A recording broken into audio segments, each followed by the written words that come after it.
High, আমি সুমনা। আজ ছিল আমাদের মায়াপুরের দ্বিতীয় দিন। আমরা সকাল সকাল ঘুম থেকে উঠে বেরিয়ে পড়েছিলাম মন্দির দর্শনের উদ্দেশ্যে। প্রথমেই যে মন্দিরে গেলাম সেখানে গিয়ে একটা সুন্দর কাঠগোলাপ ফুল পেয়ে গিয়েছিলাম। তারপরে ওর পাশেই ছিল একটা অন্য মন্দির, আর তার পাশে বেশ কিছুটা জায়গা জুড়ে হনুমান আর হরিণ ছিল। আমরা তো প্রথমে হনুমানগুলোকে দেখে ভেতরে ঢুকতে একটু ভয় পাচ্ছিলাম। তারপরে দেখলাম যে হনুমানগুলো সবার থেকে খাবার নেবে বলে এইভাবে ছুটে ছুটে আসছে। তারপরে আমরা সোজা চলে যাই হরিণের জায়গায়। সেখানে গিয়ে হরিণকে খাবার টাবার খাওয়াই। হরিণগুলো কিন্তু দারুণ দেখতে ছিল। আমি আর আমার বঞ্চিত শুধু এই হরিণকেই খাবার খাইয়েছি, হনুমানের ধারে কাছে যাওয়ার সাহসটুকুও পাইনি।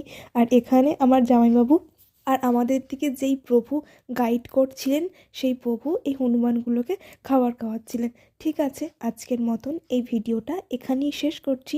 টাটা।